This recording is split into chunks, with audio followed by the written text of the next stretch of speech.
हिंगोली जिल्ह्यात दहशत माजवण्याचा डाव उधळला। गावठी पिस्टलसह 2 आरोपी स्थानिक गुन्हे शाखेच्या ताब्यात।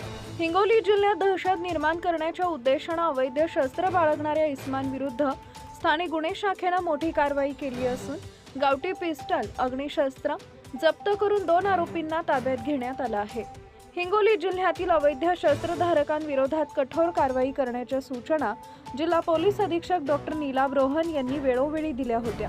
त्या अनुषंगाने दिनांक 10 फेब्रुवारी 2026 रोजी मध्यरात्रीच्या सुमारास स्थानिक गुन्हे शाखेचे पथक वसमत ग्रामीण पोलीस ठाण्याच्या हद्दीत पेट्रोलिंग करत असताना गोपनीय माहिती प्राप्त झाली। मिळालेल्या माहितीच्या आधारे एका इसमाकडे बेकायदेशीररित्या गावठी पिस्टल असल्याची खात्री झाल्यानंतर स्थानिक गुन्हे शाखेच्या पथकाने तात्काळ कारवाई करत संबंधित इसमास ताब्यात घेतले। त्याच्याकडून एक गावठी पिस्टल, अग्निशस्त्र जप्त करण्यात आले। या प्रकरणात आणखी एका इसमाचा सहभाग निष्पन्न झाल्याने दोघांनाही पोलिसांनी ताब्यात घेतले।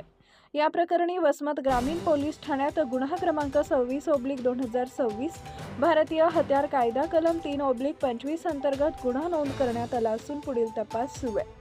सदरची कारवाई पोलीस अधीक्षक डॉक्टर नीलाभ रोहन, अपर पोलीस अधीक्षक कमलेश मीणा यांच्या मार्गदर्शनाखाली स्थानिक गुन्हे शाखेचे पोलीस निरीक्षक मोहन भोसले तसेच अधिकारी व कर्मचाऱ्यांच्या पथकाने यशस्वीरित्या पार पाडली आहे। या कारवाईमुळे हिंगोली जिल्ह्यातील अवैध शस्त्रधारकांमध्ये खळबळ उडाली असून पोलीस प्रशासनाच्या या ठोस भूमिकेचे नागरिकांकडून स्वागत होत आहे। आपल्या परिसरातील ताज्या आणि महत्त्वाच्या बातम्या पाहण्यासाठी आजच आपल्या धुमाकूळ महाराष्ट्र न्यूजला YouTube वर सबस्क्राइब करा आणि बेल आयकॉन प्रेस करा।